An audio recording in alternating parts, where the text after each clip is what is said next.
नमस्कार दोस्तों, वैदिक मंथन चैनल में आपका स्वागत है। वैदिक युग के घायल पुस्तक से छोटी बात बड़ी जानकारी देने की कोशिश करते हैं। पिछली वीडियो में हमने देखा कि शैव संप्रदाय और वैष्णव संप्रदाय के कुछ खास बातों को आज और कुछ शैव संप्रदाय वैष्णव संप्रदाय की कुछ खास बातों को जानने की कोशिश करते हैं। आइए शुरू करते हैं। शैव संप्रदाय वैष्णव संप्रदाय के बारे में कुछ और अधिक जानकारी लेते हैं। देखिए, पूर्व के भारत में कुदरत की सार्वजनिक धर्म वाली संस्कृति विद्यमान थी, जिसमें समतामूलक समाज होता था। कोई वर्ण या जात के द्वारा निर्मित ऊंच नीच वाला गैर समतामूलक समाज नहीं था। अब जब समतामूलक समाज था और उस समय समतामूलक समाज में कोई वर्ण नहीं था, कोई जात नहीं थी, तो निश्चित ही कोई व्यक्ति ऊंचा या नीचा भी नहीं हो सकता है। अब अगर ऐसी बनावट वाले समाज में कोई स्वयं और अपने अनुयायियों को बीच ऊंचा बनाना चाहता है, तो सबसे पहले उसे पूर्व के समतामूलक समाज को गैर समतामूलक समाज में परिवर्तित करना होगा। इसके बाद उस परिवर्तित गैर समतामूलक समाज में अपने आप को सर्वश्रेष्ठ बनते हुए अन्य बचे हुए सभी समाज को अनुसार नीचा बनने वाली कोई व्यवस्था बनानी होगी। इसी महत्वाकांक्षा की पूर्ति हेतु उस समय के अति महत्वाकांक्षी चतुर दार्शनिक संस्थापकों ने वर्णागत समाज का निर्माण करते हुए कई जातियों में विभाजित समाज बनाना शुरू किया था। अपने को सर्वश्रेष्ठ निर्माण करना ही इन सबों का मुख्य लक्ष्य था, जिसकी पूर्ति इन दोनों के बाद से शुरू हो गई थी।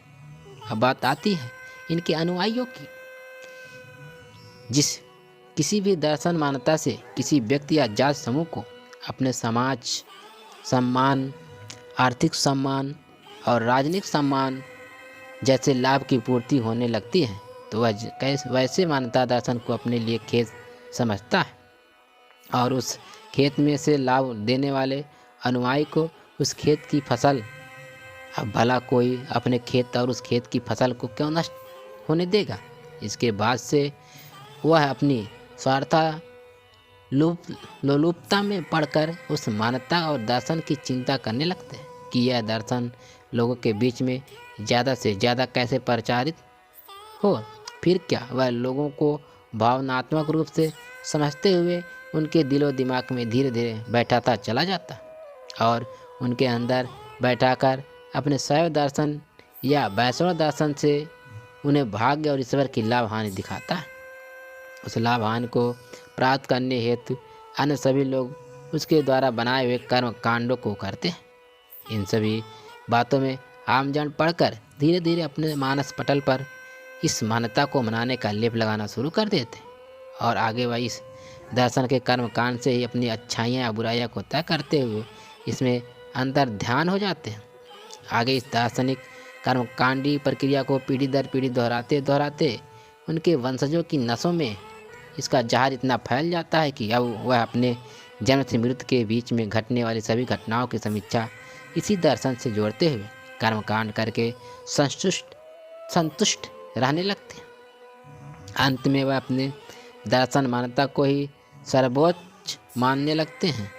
इसके बाद फिर संप्रदायवादियों के अनुयायियों को तो बल्ले बल्ले हो जाती है। अपने अनुयायियों द्वारा सामाजिक मान सम्मान, राजनीतिक पहचान, आर्थिक आन बान और स्थान की प्राप्ति के साथ साथ दिन रात उसका गुणगान भी होने लगता है। अब भला इससे ज़्यादा किसी और को क्या चाहिए। लेकिन इस मान्यताधारी परिवार में भी दो प्रकार के अनुयायी आपको मिलेंगे। पहले प्रकार के अनुयायी अपने मन मस्तिष्क के अंदरूनी हिस्से पर इस मान्यता का गहरा लेप लगाकर ग्रसित रहते हैं, और तो दूसरे अपने बाहरी मन मस्तिष्क पर ही इस मान्यता का लेप लगाकर इससे ग्रसित रहते हैं। अंदरूनी लेप उसे कहते हैं जो किसी भी व्यक्ति के अंदर अविद्या की वजह से जन्म लेता और जन्म से लेकर मृत्यु के बीच अपने घर आंगन में होने वाले दार्शनिक कर्मकांडों के गहरे प्रभाव का मोटा लेप होता है, जिसको कोई कितना भी साक्ष्यजनक प्रमाण को दिखाते हुए उनके मन मस्तिष्क से दूर रहना चाहे तो भी वह अपने उनके मन मस्तिष्क से बाहर नहीं निकल सकता। परंतु इस दर्शन मान्यता के दूसरे प्रकार वाले जो अनुयायी हैं वह अपने घर की मान्यता को देखते देखते छिछले तौर पर उसे अपने बाहर के मन मस्तिष्क पर बैठाते हैं। ऐसे लोग अपने घर आंगन के बीच होने वाली किसी भी दार्शनिक मान्यता को जन्म से देखते हुए बड़े तो होते हैं, लेकिन हर दर्शन में अपने विद्या बुद्धि द्वारा तर्क करते हुए विचार करते हैं और उन्हें जैसे ही कुछ साक्ष्यों का सहारा मिलता है तो वैसे ही इस दकियानुसी मान्यता से निकलकर तुरंत बाहर आ जाते हैं। अगर किसी कारणवश वे नहीं भी निकलते हैं तो भी वह इस प्रकार के धूर्तों द्वारा स्थापित स्वार्थपूर्ण बातों को समझते जरूर हैं। ऐसे समझदार सज्जन पुरुषों के पास अपने घर परिवार का कुछ भावनात्मक बंधन होता है, जिसकी वजह से वे व्यक्ति इस अनचाहे बंधन से बंधे रहते हैं। आइए अब हम लोग इस अंध श्रद्धा से हटकर अपनी साक्ष्यों वाली बातों की ओर चलें।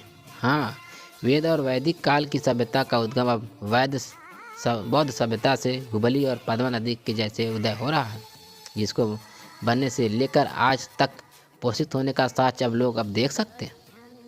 सम्राट हर्षवर्धन के बाद पूर्वी भारत में पाल वंश 8वीं सदी का उदय होता है। इस पाल वंश के उदय के साथ साथ भारत के महायान बौद्ध परंपरा से कुछ पंथों का उदय स्पष्ट रूप से दिखता है, जो आगे चलकर वेद और वैदिक परंपरा का रूप ले लेता है। जरूरत है सिर्फ निर्विकार रूप से अवलोकन करते हुए सूक्ष्म दृष्टि से देखने की। पाल वंश के पहले तक भारत में संस्कृति लिपि के दृश्य लेख आज तक प्राप्त नहीं हुआ है। लोग कहते हैं कि वेद और वेद वाली लिपि संस्कृत का उदय इसके कई हजार वर्ष पूर्व हो गया था, लेकिन इस पाल वंश के पूर्व तक का एक भी संस्कृत का अभिलेख आज तक किसी को दिखाया नहीं गया और न ही किसी पुरातात्विक संग्रहालय में सुरक्षित रखा गया। कहना और दिखाना दोनों विषय है और दोनों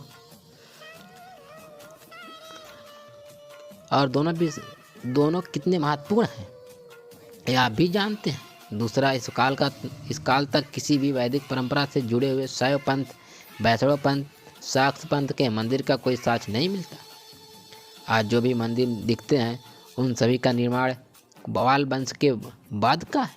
पाल वंश के काल में जैन साहित्य का भी लेखन हो गया था, लेकिन वेद और वैदिक संस्कृति से जुड़ी हुई कोई भी पुस्तक नहीं मिला है। यानी आज से जो भी वैदिक सभ्यता होने की भ्रांतियां फैलाई जा रही है, उन सभी को मौखिक और काल्पनिक रूप से ही सत्यापित करने का कार्य लोग कर रहे हैं। लेकिन इस काल के बाद से तथाकथित विद्वान लेखकों की कल्पना को भी मैं साक्ष्यों के साथ सहयोग करता हूँ। इस काल के बाद से देखिए कि कैसे पूर्व की वैदिक संस्कृति आज की वैदिक संस्कृति में रूपांतरित होते हुए हुबली और पद्मा के रूप में स्थापित होती है। इस नई स्थापित संस्कृति में शैव पंथ, वैष्णव पंथ और शाक्त पंथ का समागम होता है। इसे आज का हिंदू धर्म या वैदिक धर्म कहते हैं। मूलतः वैदिक संस्कृत स्पष्ट रूप से 3 पंथों का सम्मिश्रण है।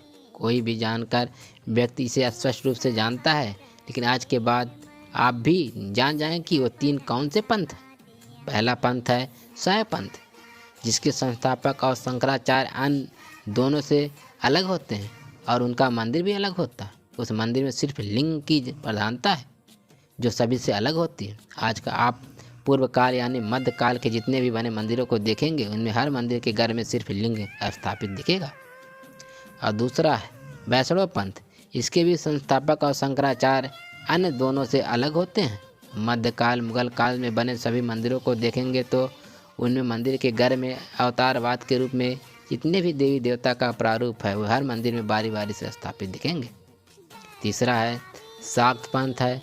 यह बिल्कुल ही अलग प्रकार की शक्तिपीठ के रूप में विकसित पंथ। पाल काल के बाद में बने शक्ति मंदिरों को देखेंगे तो उनमें मंदिर के घर में शक्ति के रूप में किसी महिला का रूप या पिंडी का रूप मिलेगा। इसके अनुयायी का आचार विचार भी उन दोनों से काफ़ी भिन्नता होता है। इसे आज लोग सिद्ध पीठों के रूप में जानते हैं। गुप्त वंश के अंत में और हर्षवर्धन वंश के काल में भारत के अंदर बौद्ध महायान परंपरा में एक बहुत ही स्पष्ट परिवर्तन देखने को मिलता है, जिसका साक्ष्य आज भी मौजूद है। वह परिवर्तन है महामानव गौतम बुद्ध के अनुयायियों द्वारा मार्गदाता को अवलोकितेश्वर बुद्ध के रूप में स्थापित करने की परंपरा का उदय होना। उस समय इस अवलोकितेश्वर को महामानव मार्गदाता गौतम बुद्ध का सबसे लोकप्रिय बोधिसत्व रूप कहा जाता है। उस समय से इस बोधिसत्व रूप की मान्यता बन गई थी कि इस रूप में अवलोकितेश्वर बुद्ध अपनी असीम करुणा से कोई भी रूप धारण करते हुए समस्त प्राणियों का दुख दूर करने आते हैं। आज बस इतना ही। हम फिर मिलेंगे अगली वीडियो में, तब तक के लिए नमस्कार।